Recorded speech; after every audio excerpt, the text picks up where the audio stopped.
नमस्कार and welcome to JAC board वाला। मैं हूं आकाश सेन और आज आप लोगों को क्लास 10th एसएसटी का जो मॉडल सेट है उस मॉडल सेट को बताने वाला हूं। इसके लिए मैं ऑब्जेक्टिव के लिए 5 मॉडल सेट बनाऊंगा और सब्जेक्टिव के लिए 5 मॉडल सेट बनाऊंगा, ठीक है। और इतना यदि आप लोग पढ़ लेते हो तो गारंटी आप लोगों का जो है सारा का सारा प्रश्न जो है इसी से आ जाएगी, ठीक है। तो चलिए हम लोग मॉडल सेट 1 से प्रारंभ करते हैं और उसके बाद फिर मॉडल सेट 5 तक हम लोग जाएंगे, ठीक है। और होगा तो आप लोगों को सुबह को हम ऑब्जेक्टिव के लिए मॉडल सेट 1 बताएंगे और दूसरा जो है शाम को आप लोगों को सब्जेक्टिव के लिए मॉडल सेट 1 बताऊंगा, ठीक है। तो इस प्रकार से जो है आप लोगों का चलते रहेगी और आप लोग अपना सपोर्ट दिखाने के लिए आप चैनल को सब्सक्राइब कीजिएगा और मेरा मोटिवेशन लेवल को बढ़ाने के लिए अपने फ्रेंड के साथ शेयर जरूर कीजिएगा, ठीक है। चलिए प्रश्न संख्या 1 के साथ प्रारंभ करते हैं और प्रश्न संख्या 1 हम लोगों का है कि निम्नांकित में से कौन जैव संसाधन का उदाहरण है। तो यहाँ पर मनुष्य जो है वो जैव संसाधन का उदाहरण है, ठीक है। मतलब जितना आप लोगों को दिया गया है ना, बस उसी के आधार पर मैं बता रहा हूँ, ठीक है।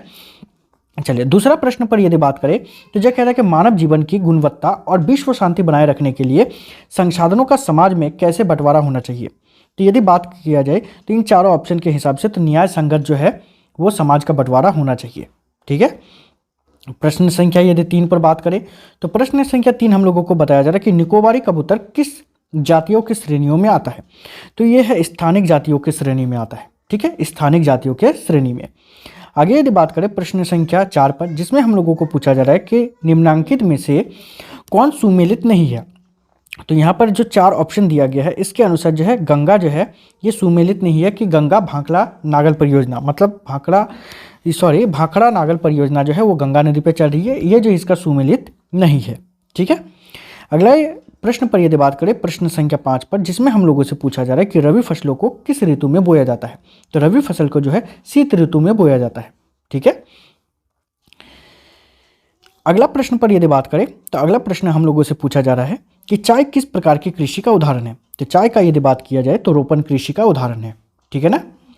प्रश्न संख्या यदि 7 पर बात करें तो प्रश्न संख्या 7 हम लोगों से पूछा जा रहा है कि झारखंड में गुआ और नोवा मुंडी, ठीक है, में कौन सा खनिज पाया जाता है। इसमें पाया जाता है लौह अयस्क खनिज, ठीक है।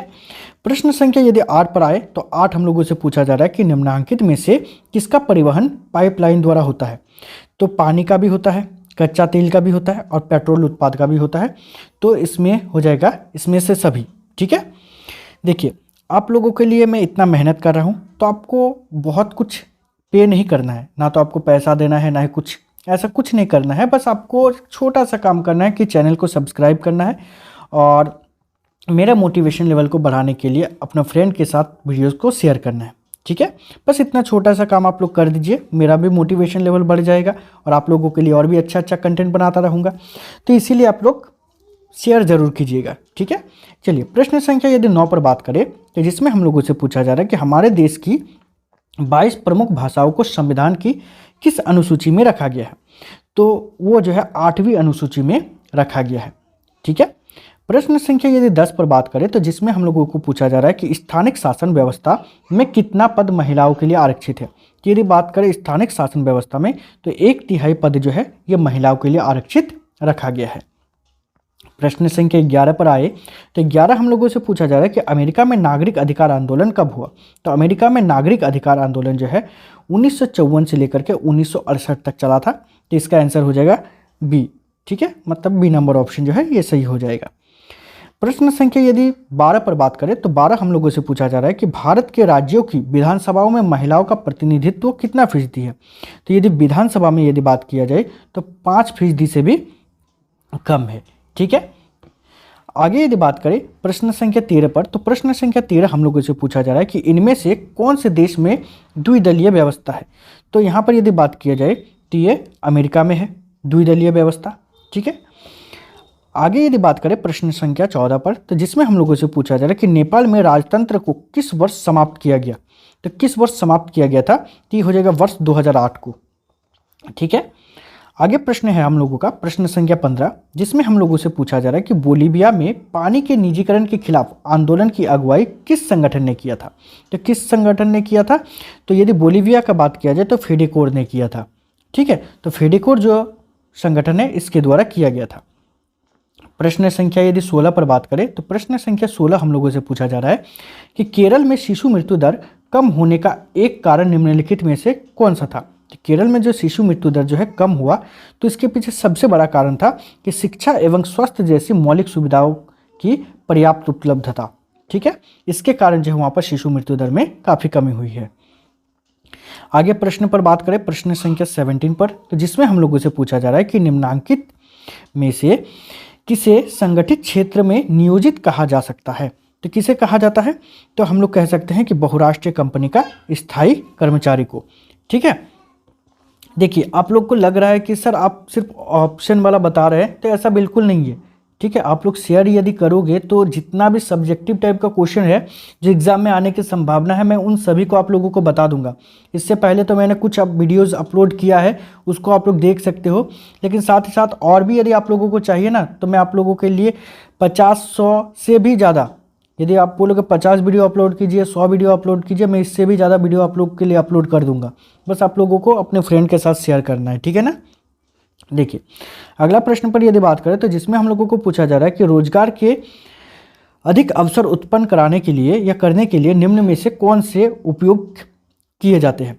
तो किसका उपयोग किया जाता है, तो हम लोग यदि बात करें, देखिए यहाँ पर जो ऑप्शन दिया गया है उस ऑप्शन के हिसाब से तो 1, 3 और 4, तो एक है सिंचाई की सुविधा में वृद्धि, उसके बाद दूसरा यदि बात किया जाए विद्यालय एवं अस्पताल की स्थापना, और तीसरा जो है आप लोगों का खाद्य संस्करण इकाई की स्थापना।